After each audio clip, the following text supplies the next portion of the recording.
Hi guys. तो आज हम एक बहुत ही ज़्यादा इंपॉर्टेंट बोर्ड का PYQ डिस्कस करने वाले हैं ऑफ फिजिक्स लाइट चैप्टर। तो एक क्वेश्चन आता है जिसके अंदर we have a glass slab और हम ग्लास स्लैब के ऊपर इंसिडेंट रे को परपेंडिकुलर डायरेक्शन में इंसिडेंट करवाते हैं, यानी कि ग्लास स्लैब के सरफेस से परपेंडिकुलर होगी इंसिडेंट रे। तो इन दैट केस क्या होगा, what would be the direction of the refracted रे?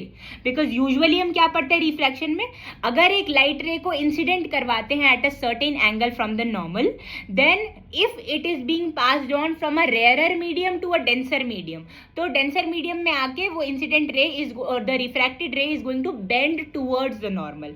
However if the other way around is performed, for example denser to rarer जा रहे हैं, तो इन दैट केस जो इंसिडेंट रे जो रिफ्रैक्टेड रे it is going to move away from the normal. But what about the case जिसमें the angle between normal and incident ray is zero? So अब normal क्या होता है? Normal भी एक इमेजिनरी परपेंडिकुलर लाइन होती है which is drawn from the surface. And अभी अभी मैंने आपको बताया कि इंसिडेंट रे भी नॉर्मल है और 90 डिग्री के एंगल पे है with the glass slab. So in this case जो इंसिडेंट एंगल है वो जीरो हो जाएगा बिकॉज दोनों ही परपेंडिकुलर है, तो दोनों सेम डायरेक्शन में।